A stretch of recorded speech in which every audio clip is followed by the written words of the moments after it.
Good morning, Prodigal. So glad you could join us today. We are continuing our series Fresh, looking at the fruit of the Spirit. We are continuing with our signups for our spring small groups. There's a couple different ways to sign up, online, through the app, or right out the lobby doors. It's a great way to stay connected, so check out all the options. Coming up on Saturday, February 26th, there's an awesome service opportunity. We are partnering with the Fresno Rescue Mission to build tiny homes for the homeless.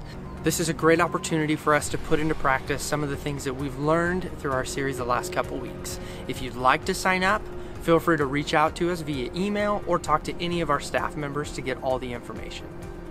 Just a reminder to check out our Prodigal Church app. It's a great way to stay connected. If you're new, you can fill out a virtual connect card there. You can also stay up to date on all the latest events. You can also find any of our past series all available in your app store. Thank you so much for your generosity to Prodigal Church. If you'd like to give, there are a couple different ways you can do so. One, through our app. Also online, there's a giving kiosk in the lobby, as well as the giving boxes outside. Thanks for joining us today. Have a great Sunday, church. I searched the world, but it couldn't fill me. Man's empty praise and treasures that fade are never enough. And you came along and put me back together. Now every desire is now satisfied here in your love. Oh, there's nothing better than you. Oh, there's nothing better than you. Oh, there's nothing. Nothing is better than you.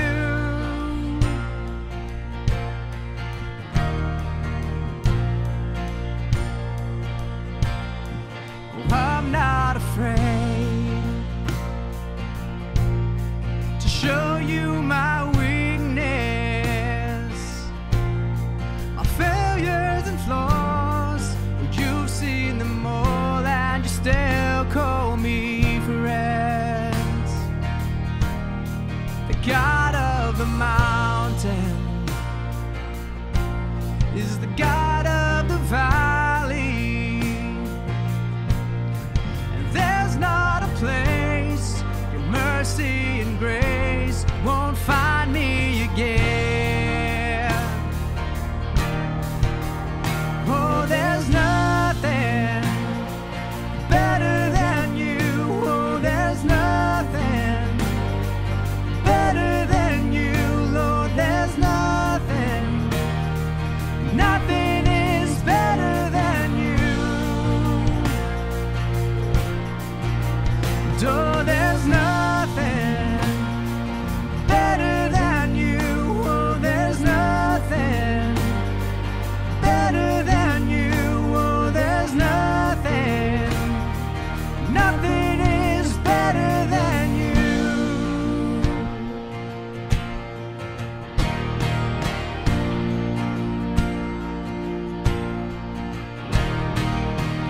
You turn mourning to dancing.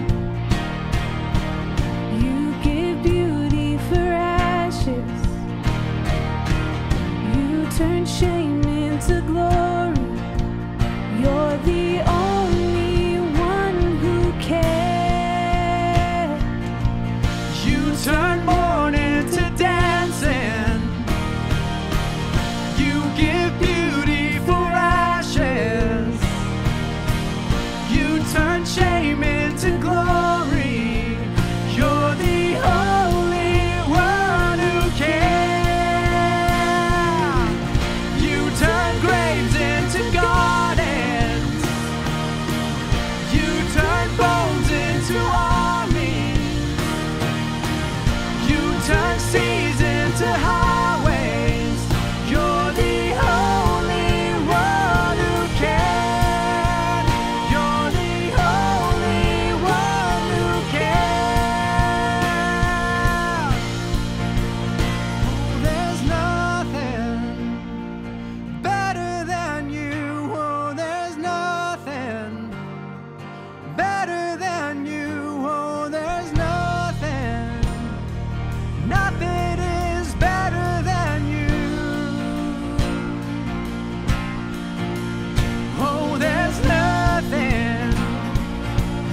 into gardens. You turn bones into armies. You turn seas into highways. You're the only one who can. You turn graves into gardens. You turn bones into armies. You turn seas into highways. You're the only one who can. You're the only one who can. You're the only one who can.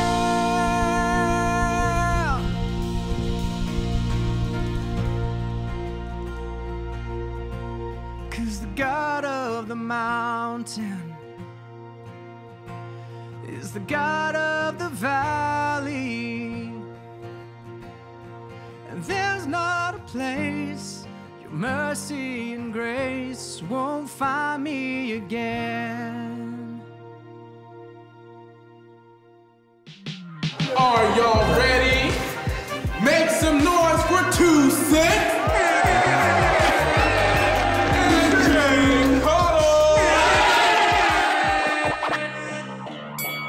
Man, it's sad, cause peeps call you dog cause your breath is so bad. But homie, don't flinch, homie, don't blink.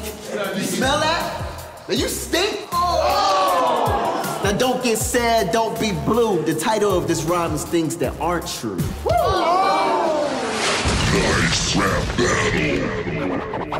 Man, look at you. Color coordination from your dome to your kicks. I like your style so much, I want to take some pics. Post it on my gram with the swag you be stunting. Hashtag it, wish there was a love button.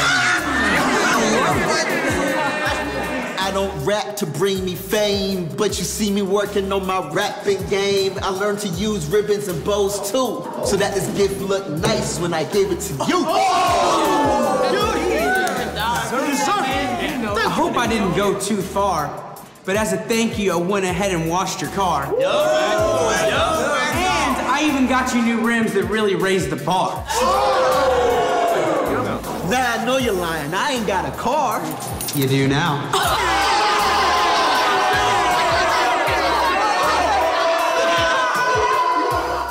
Give me a minute while I text your mother to thank her for raising such a selfless brother. You taught the lesson not to always think about me, so in case you ever need it, here's my kidney.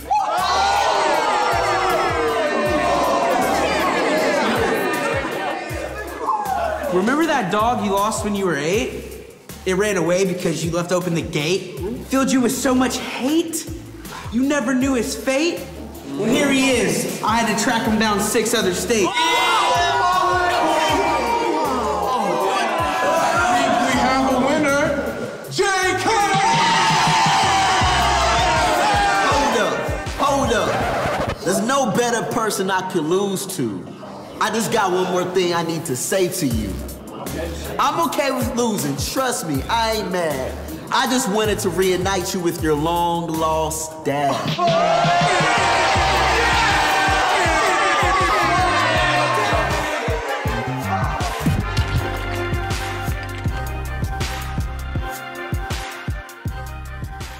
Now, if you didn't realize it from that video, today we are talking about the fruit of kindness.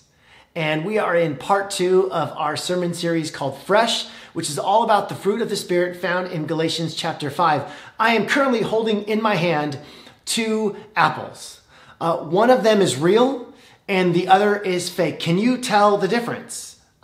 Today, at the end of the sermon, we certainly will together. We have been going through this sermon series and immersing ourselves in the fruit of the Spirit. And our key theme passage is Galatians 5:22 through 23. So let's read them together. It says this: "But the fruit of the Spirit is love, joy, peace, patience, kindness, goodness, faithfulness, gentleness, and self-control. Against such things there is no law." These past several weeks, we have looked at the fruit of love, joy, peace, and patience. And for these last 3 weeks, we're going to be going double time, okay? There'll be 2 fruits on some of these upcoming weeks. And today is definitely that. We're talking about kindness, but we're also talking about goodness. How many of you remember this, right? This is a picture of a VHS tape. Be kind, rewind is written on it in a sticker. There are people in this world who, after having watched a VHS tape of a movie, they didn't rewind it for the next person who rented it. Okay, imagine spending 30 minutes in Blockbuster or whatever video store you used to get your VHSs from. You're searching for the perfect movie to watch for family movie night. You finally land on one. You get in line, you get home, you pop your popcorn in the microwave, you put the tape in the VCR, you get your blanket, you're all comfy, and you press play, and it is the end credits. Now you've got to get out from your comfy blanket, and you have to walk up to the VCR, hit stop, then rewind, and then stare awkwardly at the screen at those 3 arrows pointing in reverse for the next 4 minutes while you wait to restart the movie again. It was awful. So Blockbuster, and really any VHS rental store, started a movement, okay? A revival, if you will. Be kind, rewind. It changed the world, okay? I remember this. We were always the ones who made sure that we rewound those tapes, okay? Niceness is not kindness. Niceness is cosmetic.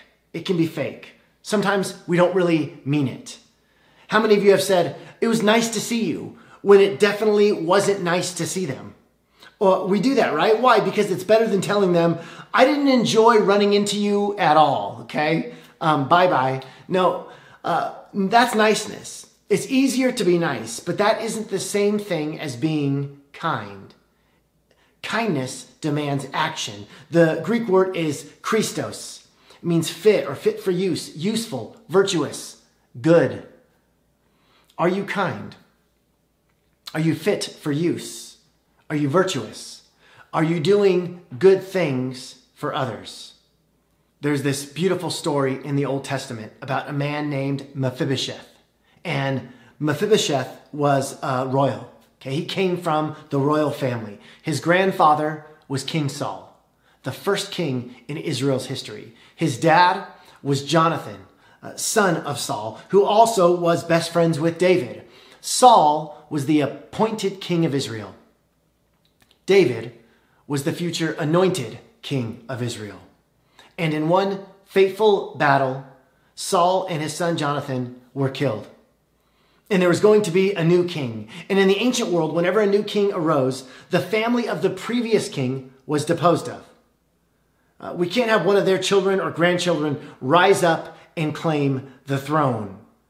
And so in one day, Mephibosheth lost his grandfather, his father, and his royal name.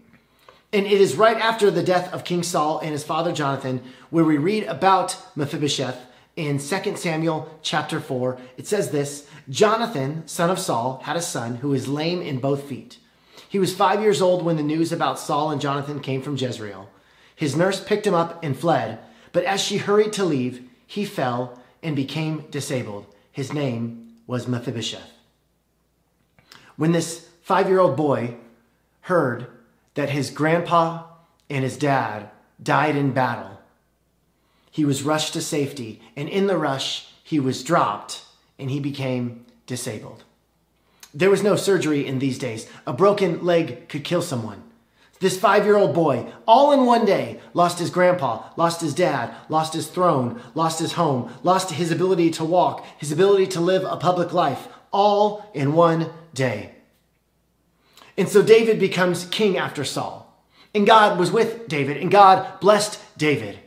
And we don't hear anything about Mephibosheth for the next 5 chapters. But then in 2 Samuel chapter 9, verse 3, the king asked, is there no one still alive from the house of Saul to whom I can show God's kindness? Ziba answered the king, there is still a son of Jonathan. He is lame in both feet. Where is he? The king asked. Ziba answered, he is at the house of Machir, son of Amiel, in Lo Debar. The king asked this question, is there no one still alive from the household of Saul that I can show God's kindness to? What a beautiful phrase. The people that are supposed to be David's enemies, the people that he is supposed to get rid of because they're a threat to his throne, David was so assured of God's call in his life that he says, I want to show the kindness of God to the family of the one who tried to kill me. Here we discover that Mephibosheth is still hiding, and he is living in a place called Lo Debar. It literally means not a pasture, okay? This is a rough area. This is not a glorious place to live. Let's continue reading verse 5. So King David had him brought from Lo Debar, from not a pasture, from the house of Machir, son of Ammiel. When Mephibosheth, son of Jonathan, the son of Saul, came to David, he bowed down to pay him honor. David said, Mephibosheth, at your service, he replied. Don't be afraid, David said to him, for I will surely show you kindness for the sake of your father Jonathan. I will restore to you all the land that belonged to your grandfather Saul, and you will always eat at my table. Mephibosheth bowed down and said, what is your servant that you should notice a dead dog like me? You see, Mephibosheth has been living the life of an invalid in Israel. He's poor. He's hiding. He's living on the wrong side of the tracks. He begins to see himself as unworthy, as worthless. He sees himself as his circumstances. And so when he sees the king, at first he's afraid. But when he is invited to the king's table, it says, Mephibosheth bowed down and said, what is your servant that you should notice a dead dog like me? He begins to see himself through the lens of his surroundings, through the lens of his trials, through the lens of his circumstances.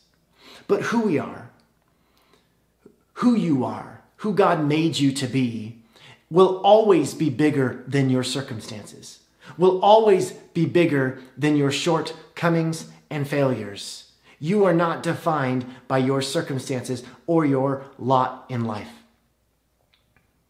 Verse 9. Then the king summoned Ziba, Saul's steward, and said to him, I have given your master's grandson everything that belonged to Saul and his family. You and your sons and your servants are to farm the land for him and bring in the crops so that your master's grandson may be provided for. And Mephibosheth, grandson of your master, will always eat at my table. Now Ziba had 15 sons and 20 servants. Then Ziba said to the king, your servant will do whatever my lord the king commands his servant to do. So Mephibosheth ate at David's table like one of the king's sons. Mephibosheth had a young son named Micah, and all the members of Ziba's household were servants of Mephibosheth. And Mephibosheth lived in Jerusalem because he always ate at the king's table. He was lame in both feet. He ate with David. He ate with David's sons. The king's table is for the elite. The king's table is for the powerful. The king's table is for the well-to-dos. Can you imagine that first dinner? All of the king's commanders, all of the king's sons are enjoying their wine, their food, their drink. They're enjoying the spoils of war in the palace in Jerusalem. And then they hear something. The sound of something dragging on the floor. And there is a rhythm to it. And it's getting nearer. It's moving towards them. And they all pause and wonder, what is being dragged in to the king's table? And it was the deformed feet of Saul's grandson, Mephibosheth.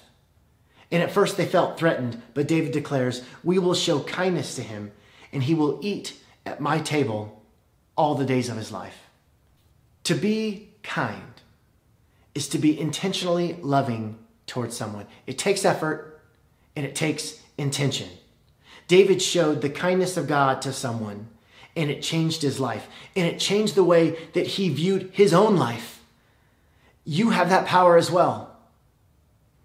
Your kindness to someone, your kindness to a cripple, your kindness to your neighbor, your kindness towards your enemy has the power to change their life, and it has the power to change your own.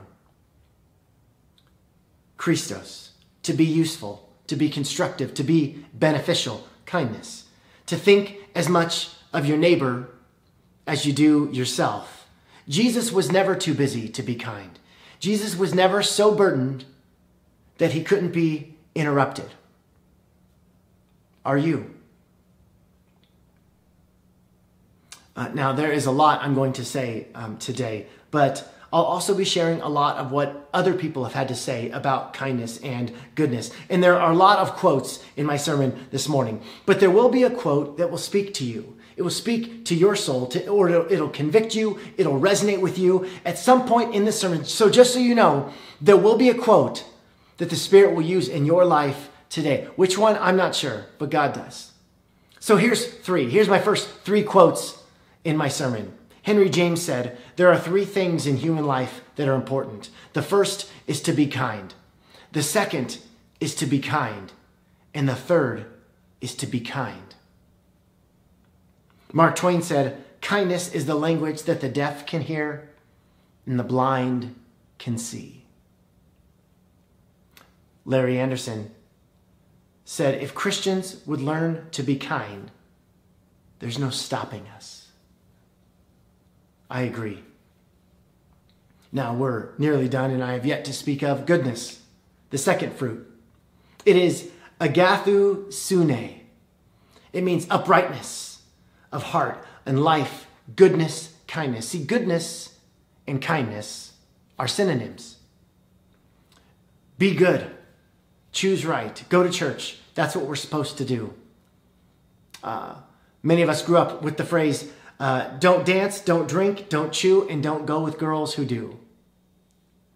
When it comes to being good, a subtle shift can happen. Being good becomes being right. Our goodness actually makes us self-righteous, the opposite of goodness. Where have all the sweet Christians gone? Do you know what I mean when I say the sweet Christians? We have some in our church, but certainly the sweet Christians have become the minority. Do you understand what I mean? It's those ladies that you were in your church when you were growing up. Just sweet, sweet ladies that just bared the heart of Christ, the joy of the Lord. They may go up to you and just say, it'll be all right. Pray for them. And you're like, pray for them? I want to beat them. And they're like, no, life's too short. Take your wife out to dinner instead. Go for a walk with your best friend. Enjoy life. The sweet Christians, where did they go? That sweetness, that kindness and that goodness is what leaves when we replace the fruit of the Spirit with thou shalt nots. When we shift our focus from love to rules. We have this understanding of God and a faith that if I can be good, then it's all going to work out in the end. And that is a false understanding. See, it's not about this quest to be good. The human quest for being good will always end bad. Benjamin Franklin took on this quest. And so he wrote, it was about this time that I conceived the bold and arduous project of arriving at moral perfection. I wished to live without committing any fault at any time. I would conquer all that either natural inclination, custom, or company might lead me into. As I knew, or thought I knew, what was right and wrong, I did not see why I might not always do the one and avoid the other. But I soon found I had undertaken a task of more difficulty than I had imagined. While my care was employed in guarding against one fault, I was often surprised by another. Habit took the advantage of inattention. Inclination was sometimes too strong for reason. I concluded at length that the mere speculative conviction that it was our interest to be completely virtuous was not sufficient to prevent our slipping. Do you get what he's saying? He's saying that even if you set your life's goal to be perfectly good, you will fail miserably in a matter of hours. It's an impossibility. And yet, within religion, we are called to, strive to be good. Strive to attain. Strive for moral perfection. And we end up in guilt. And yet, in religion, we continue to pursue that. Jesus offers a better way. The Message translation of Matthew 11 says this: "Are you tired, worn out, burned out on religion? Come to me, get away with me, and you'll recover your life. I'll show you how to take a real rest. Walk with me and work with me. Watch how I do it. Learn the unforced rhythms of grace. I won't lay anything heavy or ill-fitting on you. Keep company with me, and you'll learn to live freely and lightly." Learn the unforced rhythms of grace. That is so much different than striving to be good and the guilt that follows when we inevitably fail. Don't you see? Jesus rescues us from our path of constantly trying to do good. He rescues us from that and places us again on the path towards goodness, but for a completely different reason and with a completely different empowerment. It's the fruit of the Spirit because we need God's Spirit to help produce the fruit. So sorry, Ben Franklin, you can't do it alone. No one can. It's not about being good. It's about following Jesus. And as we follow Jesus, life is not a burden, it's a blessing. And we become good, or at least we become gooder. Not the goodest that we'll ever be, but definitely gooder than we were. Philip Brooks wrote, "Do not pray for easy lives. Pray to be stronger people.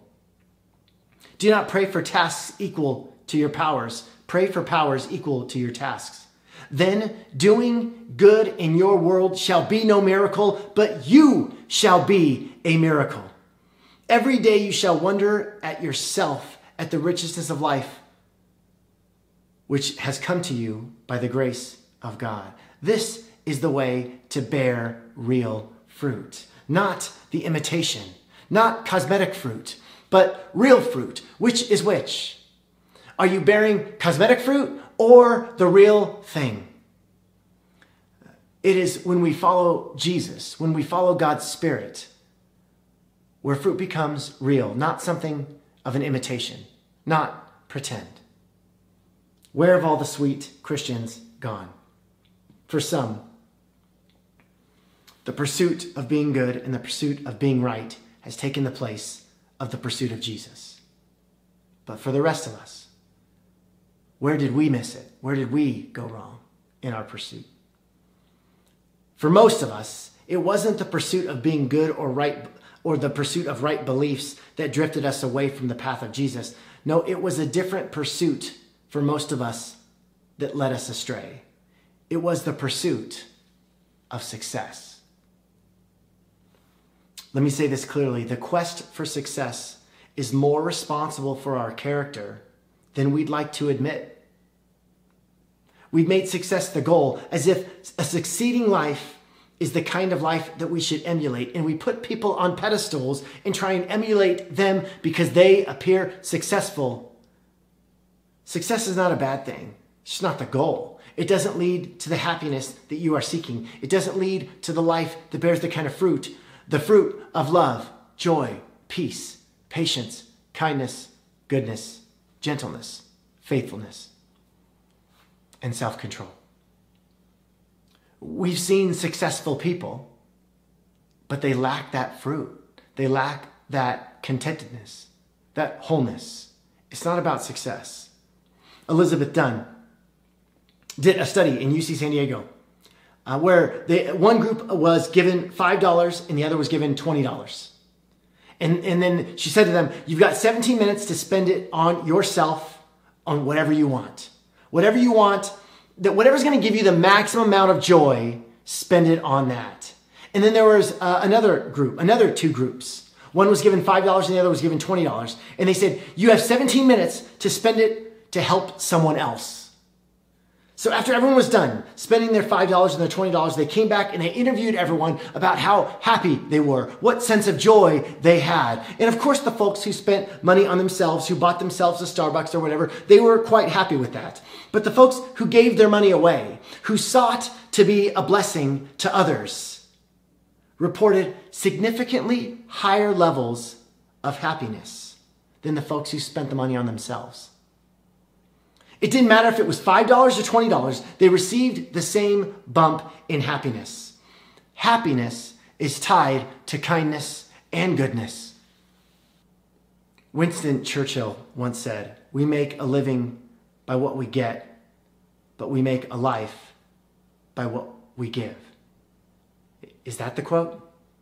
Is that the quote that God's speaking to you about? What does our wallet say about our pursuits? Do we pursue success over pursuing Jesus? We pursue success and we obtain success and we wonder why we don't have the happiness that we are seeking. Happiness lies someplace deeper than our bank accounts. Adam Grant is an organizational psychologist. He was on a recent podcast and he noted this, that he says, "I think that parents are overemphasizing success at the expense of caring and kindness. In the long run, kids who achieve the greatest successes are not the ones who faced a ton of pressure to get straight A's." And now this is interesting. It's all based on his research that they've done. They're the ones who were taught to be concerned about others and show compassion. The most successful kids, when they grew up, were the ones who were taught by their parents compassion, empathy, and being concerned for other people. Wow. Now, Adam and his wife, they have 3 children themselves. And after learning this, they decided to change the question that they asked their children every night at the dinner table. When the kids got home, they used to ask the question, "So what did you do today? What did you learn today?" And they began to change the question altogether. And here's the question. They asked, "How did you help someone today?" Or, "Who did you help today?" They asked that every single night.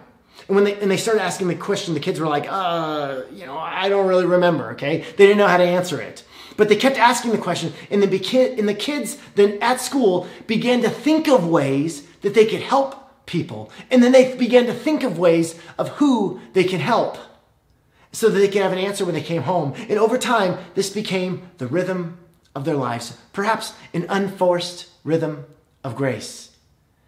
Because what you ask about and what you talk about shows what you value. And so the kids learned that their parents valued them helping others more than success. And each night they would be asked, and you know what? They became people who were kind. They became people who were good.